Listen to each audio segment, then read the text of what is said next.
September 29. ഈ തീയതിയിൽ തിരുസഭ അനുസ്മരിക്കുന്ന വിശുദ്ധർ: വിശുദ്ധ സിറിയാക്കൂസ്, വിശുദ്ധ ദാദാസ്, വിശുദ്ധ എവ്യൂട്ടീക്യൂസ്, വിശുദ്ധ ഫ്രത്തേർണൂസ്.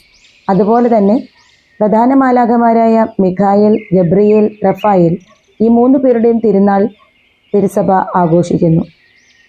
പ്രധാന മാലാഖമാരായ മിഖായേൽ, ഗബ്രിയേൽ, റഫായേൽ ദൈവത്തിൻ്റെ അശരീരികളായ സന്ദേശവാഹകരാണ് മാലാഖമാർ.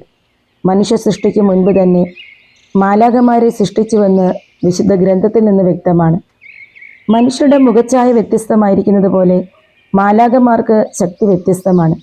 അവരുടെ ശക്തിക്കനുസരിച്ച് 3 വൃന്ദങ്ങൾ ഉൾപ്പെടുന്ന 3 ഹൈറാർക്കികളുള്ളതായി പാരമ്പര്യമുണ്ട്.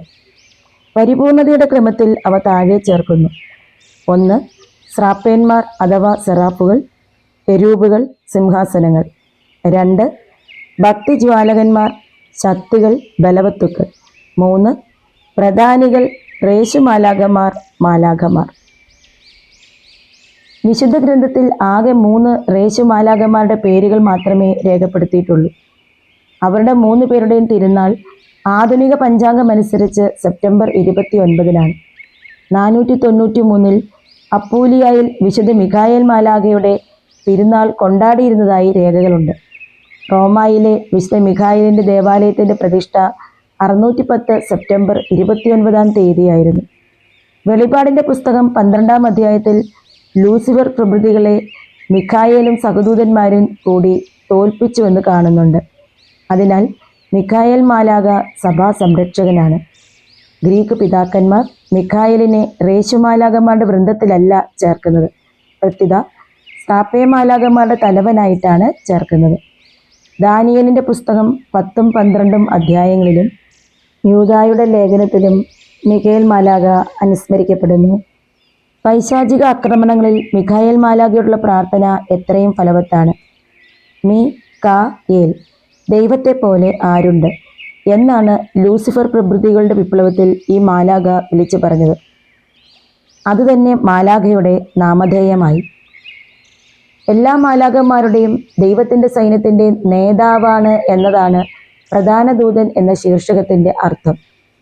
വിശുദ്ധ മിഖായേൽ മാലാഖയ്ക്ക് 4 പ്രധാന ഉത്തരവാദിത്തങ്ങളുണ്ട്. തിരുവെഴുത്തുകളിൽ നിന്നും ക്രിസ്ത്യൻ പാരമ്പര്യത്തിൽ നിന്നും നമുക്ക് അറിയാം. ആദ്യത്തേത് സാത്താനോട് പോരാടുക. രണ്ടാമത്തേത് മരണസമയത്ത് വിശ്വാസികളെ സ്വർഗത്തിലേക്ക് കൊണ്ടുപോവുക എന്നതാണ്. മൂന്നാമത്തേത് എല്ലാ ക്രിസ്ത്യാനികളുടെയും സഭയുടെ തന്നെയും നേതാവാകുക എന്നതാണ്. നാലാമത്തേത് ഭൂമിയിലെ ജീവിതത്തിൽ നിന്ന് മനുഷ്യരെ അവരുടെ സ്വർഗീയ ന്യായവിധിയിലേക്ക് വിളിക്കുക എന്നതാണ്. മാരകമായ ശത്രുക്കളിൽ നിന്നുള്ള സംരക്ഷണത്തിനായി വിശുദ്ധ മിഖായേൽ മാലാഖയെ ആണ് നമ്മൾ കൂട്ടുവിളിക്കുന്നത്. സൈനികരുടെയും പോലീസുകാരുടെയും ഡോക്ടർമാരുടെയും രക്ഷാധികാരിയായിട്ട് കൂടി വിശുദ്ധ മിഖായേൽ മാലാഖയെ തിരുസഭ അംഗീകരിക്കുന്നു. വിശുദ്ധ ഗബ്രിയേൽ, ദൈവത്തിൻ്റെ ശക്തൻ എന്നാണ് ഗബ്രിയേൽ എന്ന പദത്തിൻ്റെ വാച്യാർത്ഥം.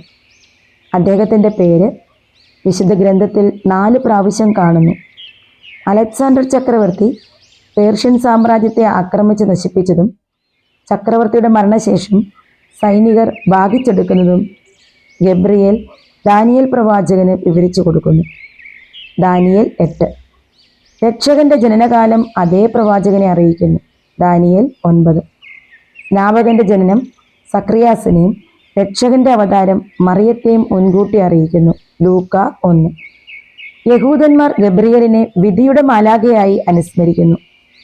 മിഖായേൽ കഴിഞ്ഞാൽ അവരുടെ ദൃഷ്ടിയിൽ 1-ാം സ്ഥാനം ഗബ്രിയേലിനാണ്.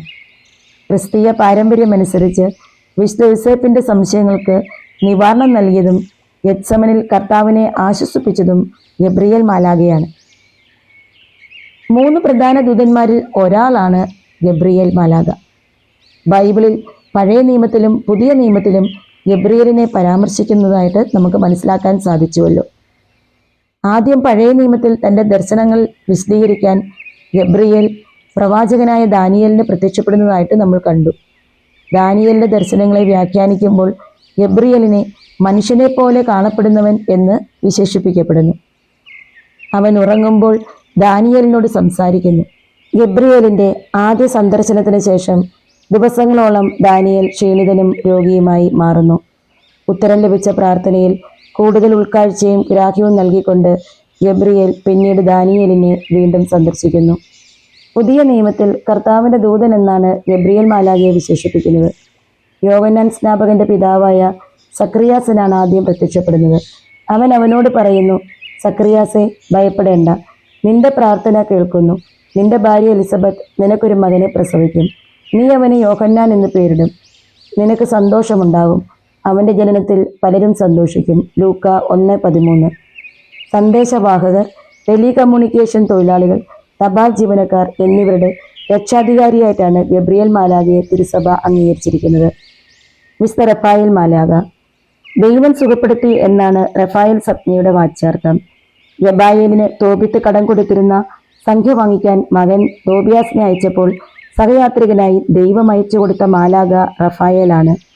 അദ്ദേഹം തന്നെ ഇങ്ങനെ പ്രഖ്യാപിക്കുകയുണ്ടായി, കർത്താവിന്റെ മുൻപിൽ നിൽക്കുന്ന 7 മാലാഖമാരിൽ ഒരാളായ റഫായേലാണ് ഞാൻ.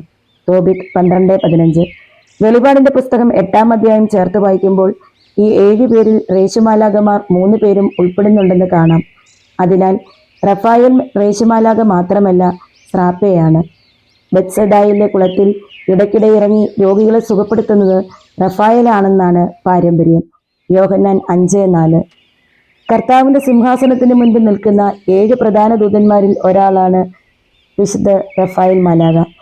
തോബിത്തിന്റെ പുസ്തകത്തിൽ മാത്രമാണ് അദ്ദേഹത്തിന്റെ പേര് ഇപ്രകാരം കാണപ്പെടുന്നത്.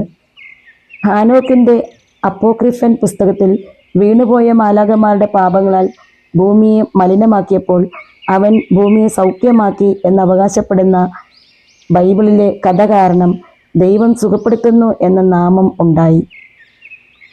യാത്രക്കാർ, അന്ധർ, ശാരീരിക രോഗങ്ങൾ, സന്തോഷകരമായ കൂടിച്ചേരലുകൾ, നഴ്സുമാർ, ഫിസീഷ്യന്മാർ, മെഡിക്കൽ തൊഴിലാളികൾ എന്നിവരുടെ രക്ഷാധികാരിയായിട്ടാണ് റഫായേൽ മാലാഖയെ തിരുസഭ അംഗീകരിച്ചിരിക്കുന്നത്. റഫായേൽ മാലാഖ ഒരു കൈയിൽ വടിയും മറുകൈയിൽ മീനും പിടിച്ച് നിൽക്കുന്നതായിട്ടാണ് നമുക്ക് കാണാൻ സാധിക്കുന്നത്. ഈ 3 ദൂതന്മാരോടും ആത്മാർത്ഥമായി വിശ്വാസത്തോടെ പ്രാർത്ഥിച്ചാൽ നമ്മുടെ ജീവിതത്തിലെ വിഷമഘട്ടങ്ങളിൽ നമുക്ക് വേണ്ടി ദൈവത്തിൻ്റെ കൃപ ചോദിച്ചു വാങ്ങിച്ചു തരുന്നവരാണ് ഈ മാലാഖമാർ. എൻ്റെ ജീവിതത്തിൽ നടന്ന ഒരു സംഭവം സാക്ഷ്യമായി ഞാൻ പറയട്ടെ. പ്രീ ഡിഗ്രി പഠിക്കുന്ന കാലത്ത് എനിക്ക് വിട്ടുമാറാത്ത പനിയും തളർച്ചയും ഉണ്ടാകുമായിരുന്നു. അതുകൊണ്ട് തന്നെ കോളേജ് ഹോസ്റ്റലിൽ നിന്ന് മാറി ഒരു വീടെടുത്ത് താമസിക്കേണ്ടതായി വന്നു. യൂണിവേഴ്സിറ്റിയുടെ ഫൈനൽ പരീക്ഷയുടെ സമയത്ത് എനിക്ക് പനിയും തളർച്ചയും കൂടി വന്നു. പഠിക്കുവാനോ പരീക്ഷ എഴുതുവാനോ പറ്റാത്ത സാഹചര്യം ഉണ്ടായി. താമസിച്ച വീടിനടുത്തുള്ള കത്തോലിക്ക പള്ളിയിൽ മിസ്റ്റർ റഫായേൽ മാലാഖയെ പ്രത്യേക മധ്യസ്ഥനായി വണങ്ങുന്നുണ്ടായിരുന്നു. എൻ്റെ കെമിസ്ട്രി, ഹിന്ദി വിഷയങ്ങളിൽ റഫായേൽ മാലാഖയുള്ള മധ്യസ്ഥം അപേക്ഷിച്ച ശേഷം എനിക്ക് എൻ്റെ അമ്മ പുസ്തകത്തിൽ നിന്ന് ചില പേജുകൾ എടുത്തു തരും. ആ പേജുകൾ മാത്രം പഠിക്കുവാനുള്ള ശക്തി പോലും എനിക്കുണ്ടായിരുന്നില്ല. എന്നാൽ റഫായേൽ മാലാഖയെ കൂട്ടുപിടിച്ചുകൊണ്ട് അത് മാത്രം നന്നായി പഠിച്ചു. ഈ 2 വിഷയങ്ങളിലും സെലക്ട് ചെയ്ത ഭാഗങ്ങളിൽ നിന്ന് മാത്രം ചോദ്യങ്ങൾ വരികയും നല്ല ഉയർന്ന മാർക്ക് കരസ്ഥമാക്കാൻ എനിക്ക് കഴിയുകയും ചെയ്തു.